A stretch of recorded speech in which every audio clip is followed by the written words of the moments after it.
Suppose that two American friends are traveling together in Italy. They go to see Michelangelo's David, and when they finally come face to face with the statue, they both freeze dead in their tracks. The first guy, we'll call him Adam, is transfixed by the beauty of the perfect human form. The second guy, we'll call him Bill, is transfixed by embarrassment at staring at the thing there in the center. So here's my question for you. Which one of these two guys was more likely to have voted for George Bush, which for Al Gore? I don't need to show of hands because we all have the same political stereotypes. We all know that it's Bill. And in this case, the stereotype corresponds to a reality. It really is a fact that liberals are much higher than conservatives on a major personality trait called openness to experience. People who are high on openness to experience just crave novelty, variety, diversity, new ideas, travel. People low on it like things that are familiar, that are safe and dependable. If you know about this trait, you can understand a lot of puzzles about human behavior. You can understand why artists are so different from accountants. You can actually predict what kinds of books they like to read, what kinds of places they like to travel to, and what kinds of food they like to eat. Once you understand this trait, you can understand why anybody would eat at Applebee's, but not anybody that you know.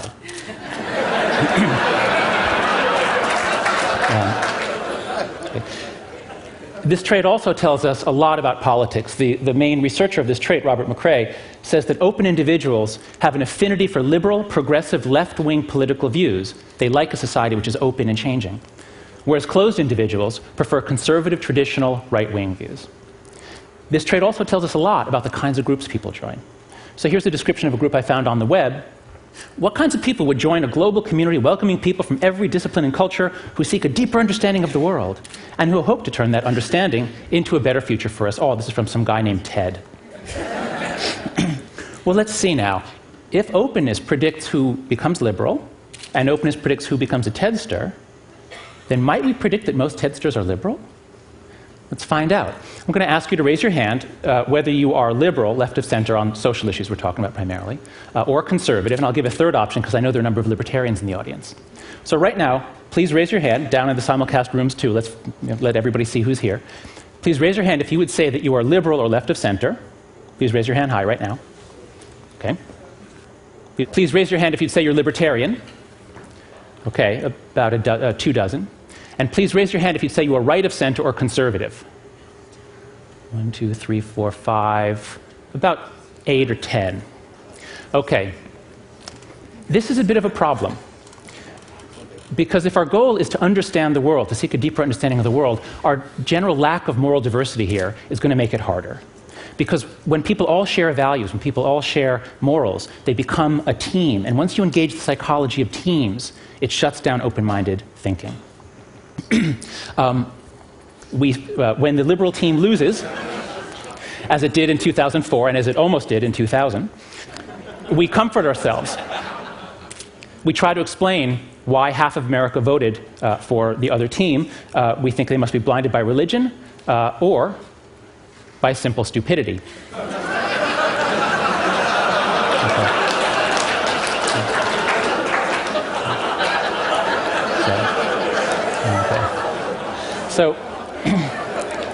So if you think that half of America votes Republican because they are blinded in this way, then my message to you is that you're trapped in a moral matrix, in a particular moral matrix. And by the matrix, I mean literally the matrix like the movie The Matrix. But I'm here today to give you a choice. You can either take the blue pill and stick to your comforting delusions, or you can take the red pill, learn some moral psychology, and step outside the moral matrix. Now, because I know... Okay, I assume that answers my question. I was going to ask you which one you pick, but no need. You're all high in openness to experience, and besides, it looks like it might even taste good, and you're all epicures. So anyway, let's go with the red pill. Let's study some moral psychology and see where it takes us. Let's start at the beginning. What is morality, and where does it come from? The worst idea in all of psychology is the idea that the mind is a blank slate at birth. Developmental psychology has shown that kids come into the world already knowing so much about the physical and social worlds, and programmed to make it really easy for them to learn certain things and hard to learn others. The best definition of innateness I've ever seen, this just clarifies so many things for me, is from the brain scientist Gary Marcus. He says, the initial organization of the brain does not depend that much on experience. Nature provides a first draft, which experience then revises. Built-in doesn't mean unmalleable. It means organized in advance of experience. Okay, so what's on the first draft of the moral mind? To find out, my colleague Craig Joseph and I read through the literature on anthropology, on cultural variation and morality, and also on evolutionary psychology, looking for matches. What are the sorts of things that people talk about across disciplines, that you find across cultures, and even across species? We found five best matches, which we call the 5 foundations of morality. The first one is harm-care. We're all mammals here. We all have a lot of neural and hormonal programming that makes us really bond with others, care for others, feel compassion for others, especially the weak and vulnerable, gives us very strong feelings about those who cause harm. This moral foundation underlies about 70% of the moral statements I've heard here at TED. The second foundation is fairness, reciprocity. There's actually ambiguous evidence as to whether you find reciprocity in other animals, but the evidence for people could not be clearer. This Norman Rockwell painting is called The Golden Rule, and we heard about this from Karen Armstrong, of course, as the foundation of so many religions. That second foundation underlies the other 30% of the moral statements I've heard here at TED. Third foundation is in-group loyalty. You do find groups in the animal kingdom, you do find cooperative groups, but these groups are always either very small or they're all siblings. It's only among humans that you find very large groups of people who are able to cooperate, join together into groups, but in this case, groups that are united to fight other groups. This probably comes from our long history of tribal living, of tribal psychology. And this tribal psychology is so deeply pleasurable that even when we don't have tribes, we go ahead and make them because it's fun. Okay. Sports is to war as pornography is to sex. We get to exercise some ancient drives. The fourth foundation is authority respect. Here you see submissive gestures from two members of very closely related species. But authority in humans is not so closely based on power and brutality as it is in other primates.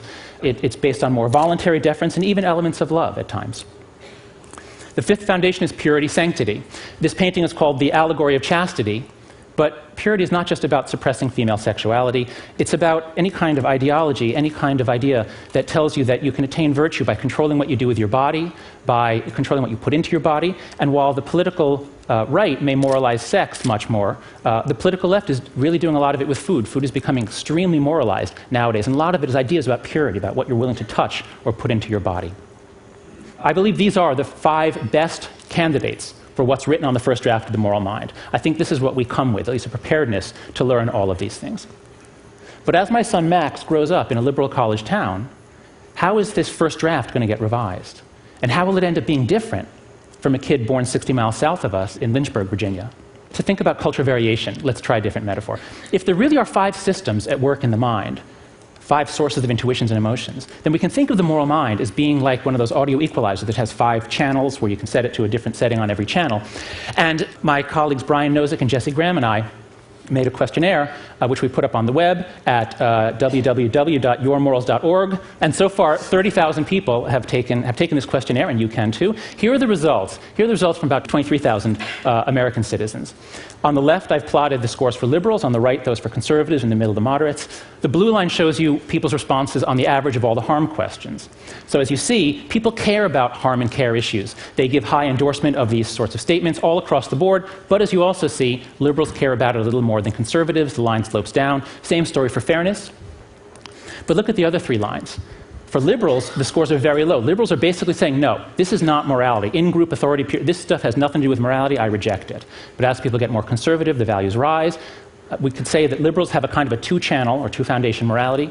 Conservatives have more of a 5-foundation or 5-channel morality. We find this in every country we look at. Here's the data for 1,100 Canadians. I'll just flip through a few other slides. The UK, Australia, New Zealand, Western Europe, Eastern Europe, Latin America, the Middle East, the East Asia, and South Asia. Notice also that on all of these graphs, the slope is steeper on in-group authority purity, which shows that within any country, the disagreement isn't over harm and fairness. We debate over what's fair, but everybody agrees that harm and fairness matter. Moral arguments within cultures are especially about issues of in-group authority purity. This effect is so robust that we find it no matter how we ask the question. In one recent study, we asked people to suppose you're about to get a dog, you picked a particular breed, you learned some new information about the breed. Suppose you learn that this particular breed is independent-minded and relates to its owner as a friend and an equal. Well, if you're a liberal, you say, hey, that's great, because liberals like to say, fetch, please.